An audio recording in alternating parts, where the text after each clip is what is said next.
अस्सलाम वालेकुम दोस्तों, आज हम बेल बटन और बेल किस तरह काम करती है घर में जो इस्तेमाल होने वाली है उसकी वीडियो लेकर आए हैं। तो आप देख सकते हैं हमारे पास एक बेल है और उसका ये बटन है।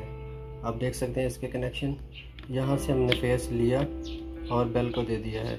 और न्यूट्रल ये आप चेक कर सकते हैं, डायरेक्ट है। ये देख सकते हैं फेस, ये हमारा न्यूट्रल।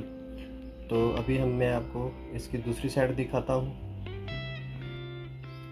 और आप देख सकते हैं कि ये हमारी बेल और उसके साथ ही ये बटन है उसका।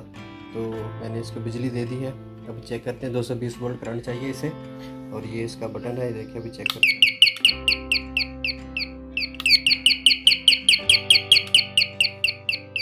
बहुत आसान से कनेक्शन है और मैं उम्मीद करता हूँ कि मेरी आज की वीडियो से आपको ये समझ आ गई होगी कि बेल के कनेक्शन कैसे करते हैं। ये बहुत आसान से कनेक्शन थे और मैंने आपको आज बताए। और ये आप देख सकते हैं बटन।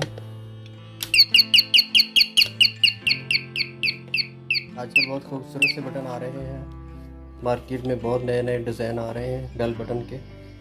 और मैं उम्मीद करता हूँ मेरी आज की वीडियो आपको पसंद आई होगी। मेरे चैनल को सब्सक्राइब लाजमी कीजिए। इलेक्ट्रिकल मास्टर टीवी मेरा चैनल है। और दुआओं में याद रखिए, अल्लाह आपको खुश रखे, ज़िंदगी दे। मेरी दुआएं आपके साथ हैं। अल्लाह आपको हमेशा खुश रखे। एक नई वीडियो के साथ दोबारा आऊँगा मैं आपकी।